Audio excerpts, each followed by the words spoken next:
खौफ की लाल लकीर खींचती रातें, खूनी मंसूबों से लिपटा दिन का उजाला, कई राज कई गुनाह अपराधों की 25वीं, हम तोड़ेंगे क्राइम की 32वीं। आज मेरे साथ क्राइम 36 में देखिए तस्करी।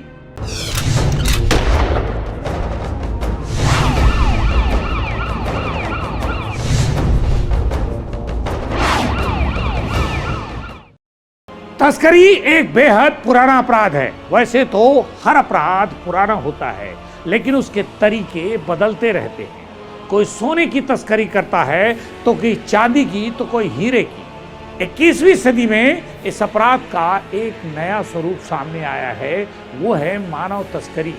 फिलहाल क्राइम 36 के इस एपिसोड में हम किसी और तस्करी की नहीं, बल्कि नशीली तस्करी के बारे में, नशीली वस्तुओं की तस्करी के बारे में बात करेंगे, जिसमें आज का विषय होगा गांजा। तस्करी वो अपराध है जो हमेशा आम आदमी के लिए कौतूहल का विषय रहा है। इस अपराध पर सैकड़ों फिल्में बनी और मजेदार बात यह कि फिल्म हिट भी हुई। फिल्मों में इस अपराध के मुख्य पात्र को इतना ग्लैमरस, इतना रिच दिखाया जाता है कि बरबस ही इस अपराध के प्रति लोगों में आकर्षण पैदा होने लगता है। लेकिन वास्तविकता इससे कहीं ज्यादा अलग और भयावह है। आने वाले समय में इस अपराध का वजूद कायम रहेगा और तब तक कायम रह सकता है जब तक सरकार इस पर कोई ठोस कानून न बना ले, या फिर अपने सिस्टम को मजबूत न कर ले, या फिर कोई कठोर सजा न बना ले। विगत कुछ वर्षों से शराब, गांजा, अफीम, चरस, ब्राउन शुगर जैसी घातक और नशीली वस्तुओं ने हजारों घर, हजारों जिंदगियां, लाखों युवाओं की जिंदगी को तबाह करके रख दिया है। आज की भागती दौड़ती तेज रफ्तार भरी जिंदगी में नशा ही उसका सच्चा साथी उसको लगने लगा है। कई नशीली वस्तुओं का लाइसेंस प्राप्त कर उसे बेचा भी जा सकता है, लेकिन कुछ नशीले पदार्थों पर प्रतिबंध के कारण इसके तलबगारों को वो नशीली वस्तु न मिल पाने के कारण और कम समय में ज्यादा धन कमाने के लालच ने तस्करी जैसे अपराध को जन्म दिया है। इन्हीं नशीले पदार्थों में एक है गांजा। तस्करी में वैसे तो कानून बेहद डरावने और कड़े हैं, लेकिन न जाने क्यों इसकी तस्करी पर आज तक लगाम नहीं लग पाया।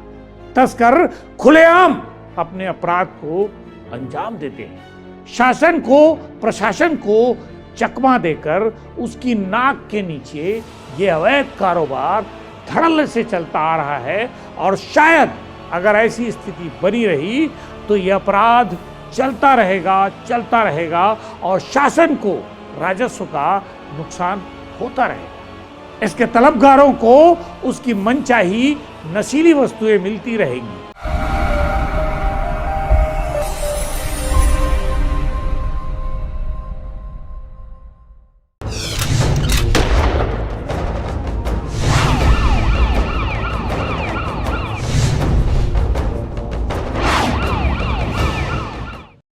लेकिन जब कभी इन घातक वस्तुओं के तस्करों की आंखों में लालच भरा खून उतर आए, तब होता है छत्तीसगढ़ के जसपुर जैसा खूनी कांड।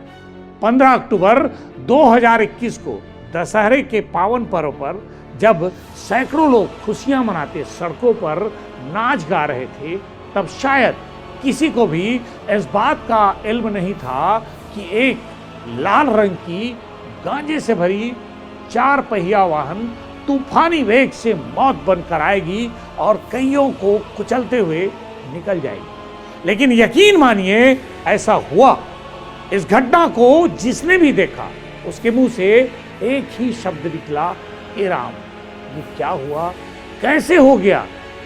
इस मामले में जसपुर पुलिस ने गांजा तस्करी के मास्टरमाइंड पिंटू उर्फ कृष्णकांत को गिरफ्तार तो कर लिया, लेकिन उन मासूम निरीह लोगों ने इस तस्कर का क्या बिगाड़ा था जिसके ऊपर उसने गांजे से भरी वाहन को चढ़ा दिया था, उन्हें रौंद डाला था। इस घटना से एक शख्स की वहीं पर ऑन स्पॉट मृत्यु हो गई थी। मुख्य आरोपी कृष्णकांत और पिंटू का काम उड़ीसा से गांजा लाकर मध्य प्रदेश और छत्तीसगढ़ में खपाने का था।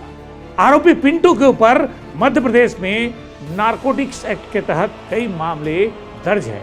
पुलिस की पूछताछ में इस गांजा तस्कर का पता उसके साथ इस अवैध कार्य में लिप्त बबलू विश्वकर्मा और शिशुपाल से मिला।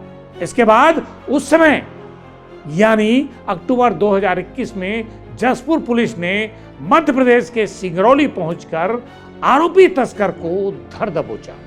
आज आरोपी जेल की सलाखों में कैद है, लेकिन गांजे से भरी वाहन को नाचते गाते लोगों पर यमदूत की तरह चढ़ाने वाला दृश्य आज भी याद कर लोग सिहर उठते हैं, उनके रोंगटे खड़े हो जाते हैं। बहरहाल क्राइम 36 के इस एपिसोड में आज बस इतना ही। आप बने रहिए तब तक News+21 के साथ और दीजिए मुझे इजाजत। और हाँ, अपना ख्याल रखिए और अपने परिवार का भी ध्यान रखिए। तोड़ेंगे क्राइम की बत्तीसी, मेरे साथ क्राइम 36 सिर्फ News+21 में।